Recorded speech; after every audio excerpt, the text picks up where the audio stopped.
Chapter 18.b Build better balanced bats, in which we make more interesting and balanced monsters, motivating the principles of proximity, visibility, mood, and erratic movement for interesting and functional enemy gameplay, presenting Mood AI, Sleep AI, and Wake AI employing those principles.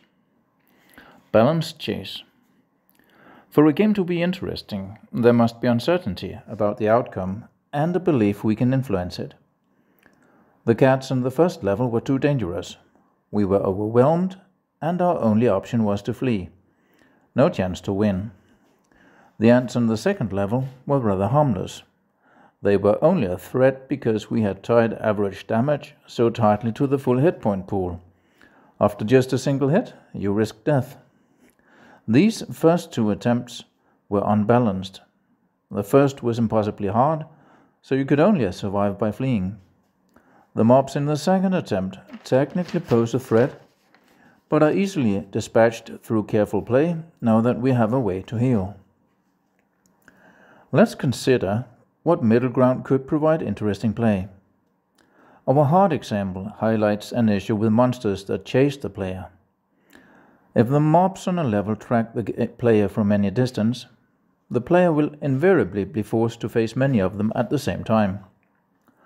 When all monsters unwaveringly chase the player, he will soon be facing 2, 5, then 25 monsters. He would need a very aggressive way to fight back to dispatch them as quickly as they close in. A possible challenge to the reader: make a game where that works. On the other hand, with our easy ants attempt, the ants pose too little threat because they don't chase the player. We seem to have the issue that we want the monsters to chase the player, but we don't want the monsters to chase the player. What we really want is some kind of middle ground, for some of the monsters to chase the player some of the time. We must give the player influence over how many enemies he takes on at a time. We want to grant the player some, but not full, influence over which monsters chase him, and when they do this. We need mechanisms to avoid enemy attention and awareness. It would help if enemies only notice us, maybe when we get closer, maybe when they can see us, maybe when we enter specific rooms. Combat balance.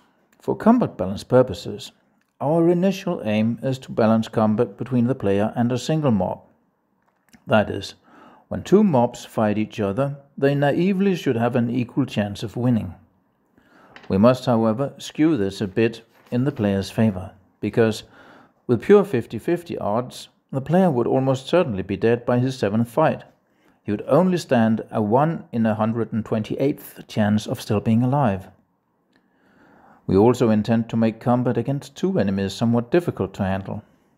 Not to prohibit fighting multiple enemies, but to discourage it, so the player will prefer to avoid it.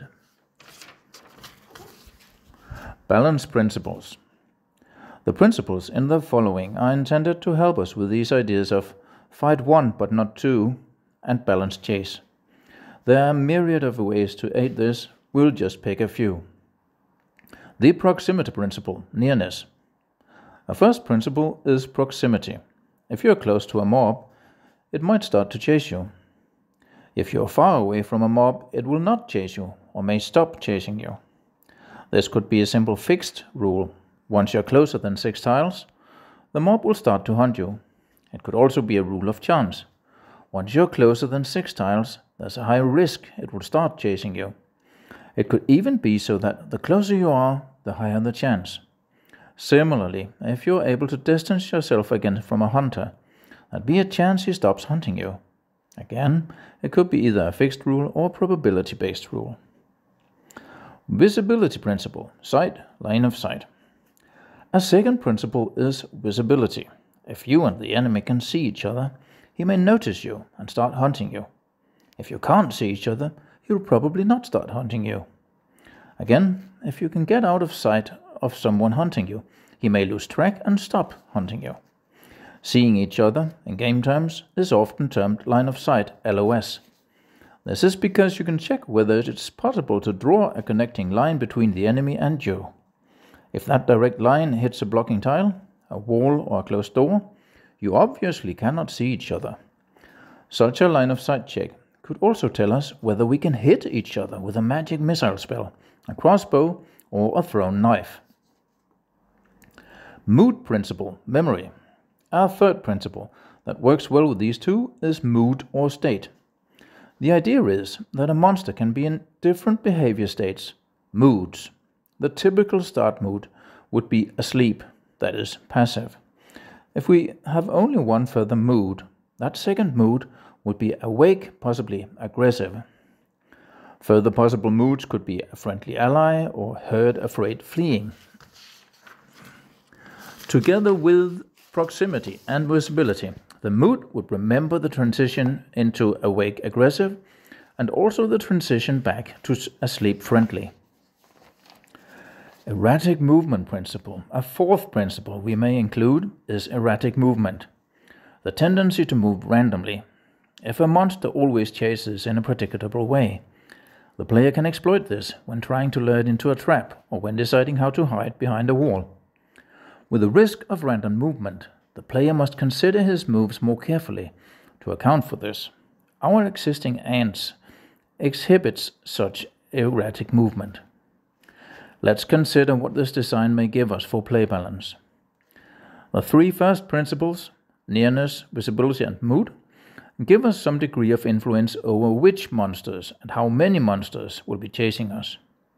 We can move closer to one monster to wake it up and keep our distance to other monsters to avoid waking those up. Once we have defeated one monster, we can try to wake the next one. There can be a challenge in waking one or few monsters and avoiding waking up too many. The reduced draw principle. A fifth principle is the opposite perspective on visibility, whether the player can see all enemies at any distance. To be fair, we should really only be able to notice monsters as we get closer to them or have line of sight to them. We are not being fair here only out of kindness to computer monsters, but because it will make the gameplay more interesting. The player will be a bit unsure about where the monsters are hiding and how many there are. We can apply visibility constraints on the player himself in several ways. One way is to only draw monsters when they're close enough. Another way is to only draw them if they are in line of sight. A third way is to only draw clearly the part of the dungeon nearest to the player. For example, a circle radius of tiles nearer than 7. So not just mobs, but the dungeon in general would only be drawn for the closer part. Combined with this, the distant parts of the dungeon might still be drawn, but just in wake dark blue shades, and only the parts already visited, that is, the parts the player remembers. The nice thing about this principle of reduced drawing is that it plays nicely into the idea of the player managing how many monsters he has woken and engaged. If the player can always see the entire dungeon and all its inhabitants, it becomes a bit too clear-cut where to go and not go to wake up monsters. But if we keep the dungeon a dark and mysterious place, there's more challenge in keeping track of where we might run into other monsters. A plan, order of implementation. We've sketched out now 5 principles, some of which will also interact with each other. We must figure out an implementation plan, an order in which to make them. We can leave the visibility line of sight support for last. We'll also postpone a bit the idea of only drawing things close to the player, because we'll need our current visibility to test and debug our other distance-related features. Then we have the feature of erratic movement. We can include that with any plan we choose, as it's very simple to do. This leaves the mood feature and the proximity feature on the table. The simpler part is proximity. The question then is whether we want to implement proximity by itself, or we instead should go directly to the combination of mood and proximity. Mood just by itself would not be a very interesting feature. Proximity by itself would be a kind of hunting sheep that ignore the player as soon as he moves away. I decide that we go straight for their combination, since the complexity is in the mood mechanism. So to conclude, we start out by implementing mood, proximity and erratic movement, and later we will then tackle the visibility check and the reduce store mechanism. Making mood and proximity. To make a mood mechanism, we'll start out with a mood enumeration, with the states asleep and wake, and then outfit our mob class with such a mood, which we will initialize to asleep. We will then have a mood AI, which will alternate between a sleep AI and a wake AI, depending on the mob's mood.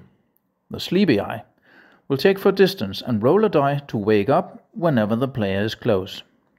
And the wake AI will actually be our bat AI, with a similar risk to fall asleep whenever we are far from the player. So 18 mood enumeration will have those moods asleep and wake.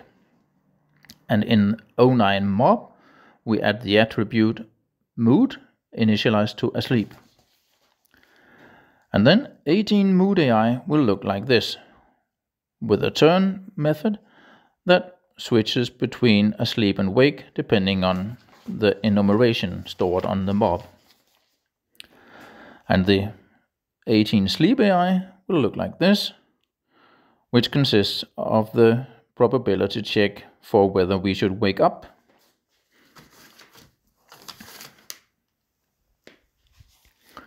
Erratic movement. The 18 wake AI must be similar to our existing AIs. However, bats are really fast, so we'll let the bat move twice. It will sometimes move randomly like the ants did, and sometimes target chasing like our cats did. Right now, it will always attempt 2 moves, but maybe we should even let it randomly do either 1 or 2 moves. It looks like this. We'll then update the AI switcher to know about bats as a type. So this is how our mood AI becomes active in the game, assuming that we make sure any bat mobs appear.